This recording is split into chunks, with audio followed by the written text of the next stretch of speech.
Top of the hour, let's get you a breaking update where the Indian Air Force's chief has exposed Pakistan, where he said that Pakistan is unlikely to shed its Kashmir-oriented strategy. He said that it will continue to sponsor terrorism and that Pakistani armed forces have formulated a new concept of war fighting and has acquired and equipped itself with latest technology, aircraft and upgrade in its defense capabilities. He also spoke on China threat, saying that China poses a significant and long-term challenge to India's strategic goals.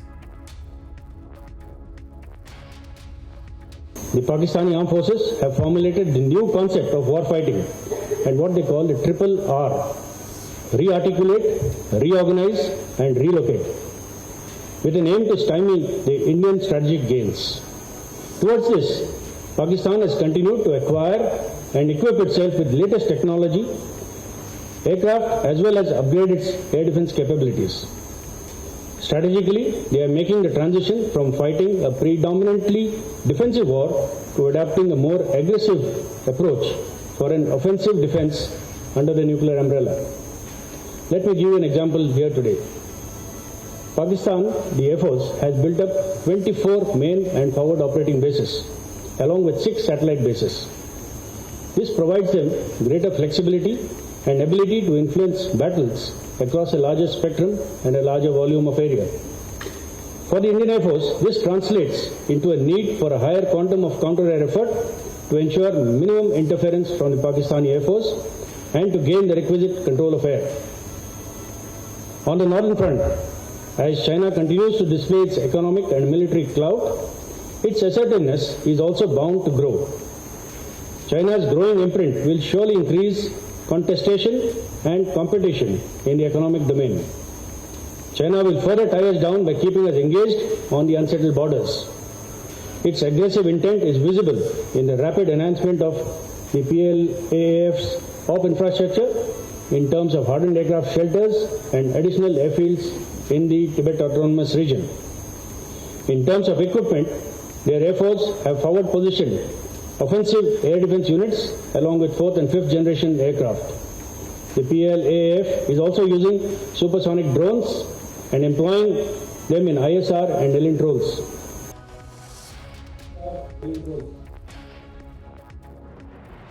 Continue to be in a no war, no peace situation. Pakistan is unlikely to shed its Kashmir-oriented strategy for the foreseeable future.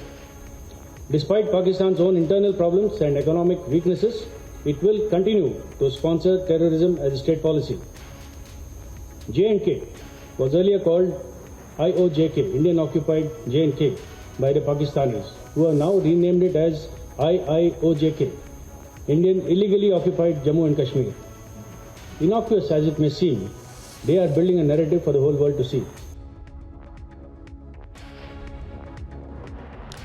Well, let's get some expert voices on air. We have Wing Commander Praful Bakshi, sir, with us on the phone line. Sir, good morning to you. You heard it from the Indian Air Force's chief, sir, because what he's been suggesting that a security scenario is influenced by unstable neighbors with unsettled borders, especially with China and Pakistan, sir. Absolutely right. What the Air Chief has said is absolutely correct, but that is continuing for a very long time. It is nothing new which he has said. The situation which Pakistan has made is unstable, and with compounding with the China's interest in that area, the matter becomes further serious for us.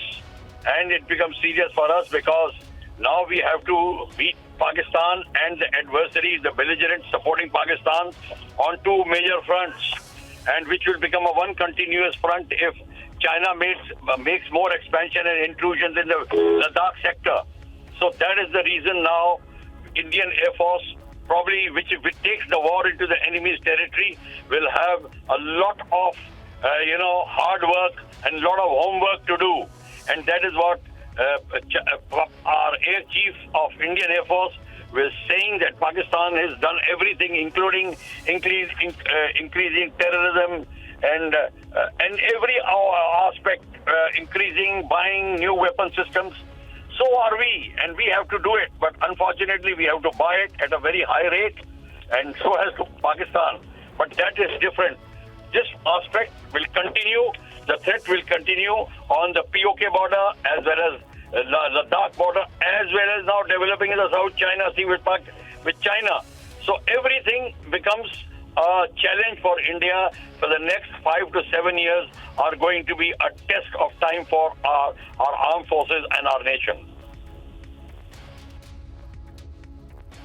Right, but Bakshi sir, are we making a transition from fighting a predominantly defensive war to adapting a more aggressive approach, especially with our border areas, because both nations have that nuclear umbrella?